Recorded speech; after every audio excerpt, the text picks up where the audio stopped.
Prop 8 hibernates this week, but events in Maryland and Rhode Island draw big crowds, plus more good news from Hawaii and New Hampshire. And I'll talk to Bilerico's Phil Reese about how their 5-year plan to win civil unions in Illinois finally paid off. I'm Matt Baume from Stop8.org, and welcome to This Week in Prop 8 for February 14th, 2011. The big news about Prop 8 this week is that there isn't any news about Prop 8 this week. Nothing happened. At least, nothing happened in California. There was still a lot of activity in other states, from New Hampshire to New York to Hawaii, Iowa, Maryland, and Rhode Island. Now, when I started Stop 8 2.5 years ago, it was all about Proposition 8. But now there's so much happening around the country that the name doesn't really seem inclusive enough. So that's this week's comment bait. Should I change the name of this thing? What would you call a project that's all about Americans fighting for and winning the right to marry the ones we love? Leave your thoughts in the comments below. In New Hampshire, gay couples can currently get married, and a new survey shows that 62% of residents want to keep it that way. Only 5% said that marriage equality makes them, quote, very upset. In New York, Governor Andrew Cuomo called for a vote on a marriage equality bill sometime before June. And in Hawaii, a civil unions bill moved closer to passage with an 11-2 vote in the House Judiciary Committee. This week, Maryland heard testimony on a marriage equality bill, and that testimony proved unexpectedly persuasive, with one senator changing his mind to support the bill after hearing anti-gay testimony that he called appalling. Senator James Brochin had previously opposed the measure, but he said, quote, "The demonization of gay families really bothered me." Bothers us too. And then there's Rhode Island. Commenters on Joe My God pointed out that we overlooked Rhode Island in our last 2 episodes, and that's why we're debuting our brand new feature, Rhode Island, You've Got Style. Rhode Island lawmakers heard testimony Wednesday regarding a bill that would finally allow gay couples to marry. Just as in Maryland, hundreds turned out to rally and speak to lawmakers. The Rhode Island bill is currently working its way through committee, but it has a good chance of passing. Its prospects were bolstered by a new study out this week showing that Rhode Island stands to gain $1 million over the next 3 years if it legalizes marriage equality. The money would come from a variety of sources, including fair income taxes and sales taxes on weddings. And finally, Illinois made headlines 2 weeks ago when Governor Pat Quinn signed a civil unions bill into law. Now, that was a long-fought struggle that took years of work. And to find out more about it, I spoke to Illinois activist Phil Reese, who writes for Bilerico and produces the Same Sex Sunday podcast. Phil gave me a behind-the-scenes look at how exactly they got civil unions passed, and how they plan to defend the law from attack as they move forward towards marriage. We spoke for about 20 minutes, and I pulled out some of the best highlights to feature here on the show. Or you can click here to watch the full, uncut interview. For now, here's the excerpts from the conversation. So, Phil, we're going to talk about the exciting news this week from Chicago about civil unions. Tell us what happened.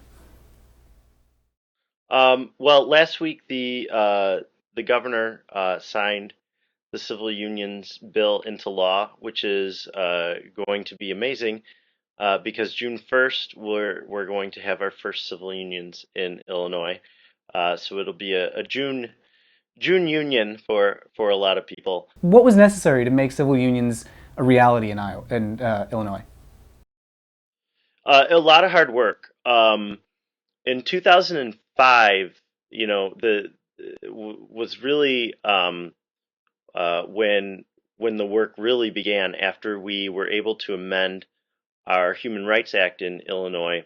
This was prior to me moving here, but to include gender identity and sexual orientation, employment, and public accommodation protections.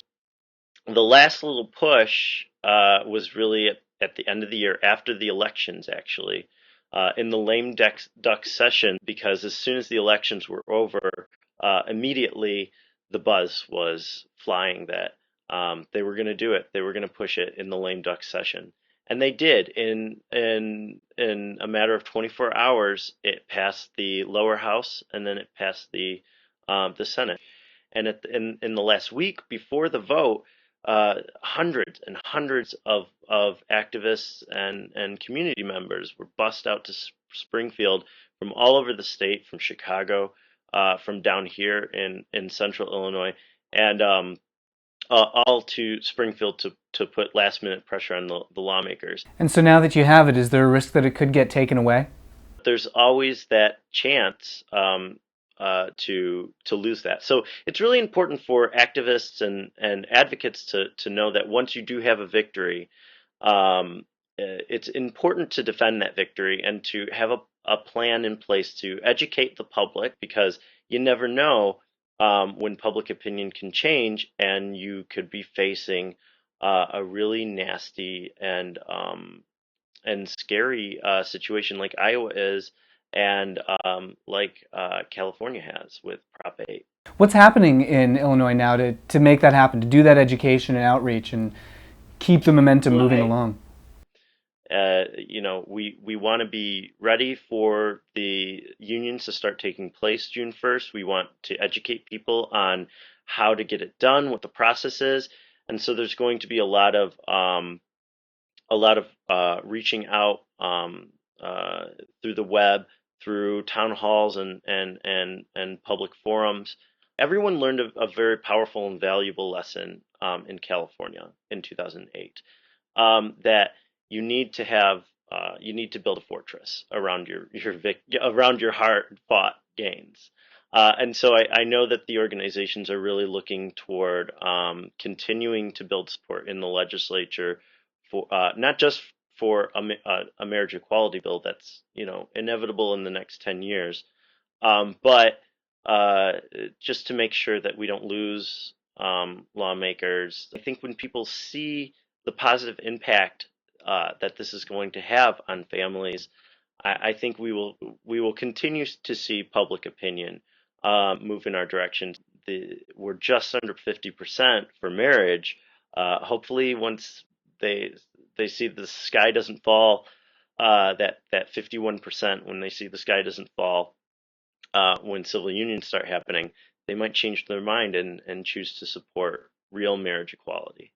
So if people want to stay informed or make contributions in Illinois, if they're anywhere else in the world, what are some ways they can do that? Websites they can go to? What should they be paying attention to? Equality Illinois' website, I think, is eqil.org. And the Civil Rights Agenda is jointcra.org. But if you know anyone in Illinois, use the Facebooks, use the email, use your cell phone, and tell them to get involved, because we're not done. We've got more work to do. We're going to be working now with companies as well in Illinois to make sure they understand the law as well, and they understand what their rights and responsibilities are. And so that's the next step too. So we need as many voices as possible to make sure that we protect this victory and push it forward to the next step. Well, Phil Reese is a writer, a blogger, podcaster in Central Illinois. Phil, thank you so much for joining us. Thank you. I appreciate it. And if you want to get involved in Illinois, check out eqil.org or jointcra.org. You can get all up to speed on marriage equality by watching our recent episodes, or you can click here to subscribe. And don't forget to give us a thumbs up, a fave, and to leave your comments below. I'm Matt Baume from stop8.org. Thanks for watching.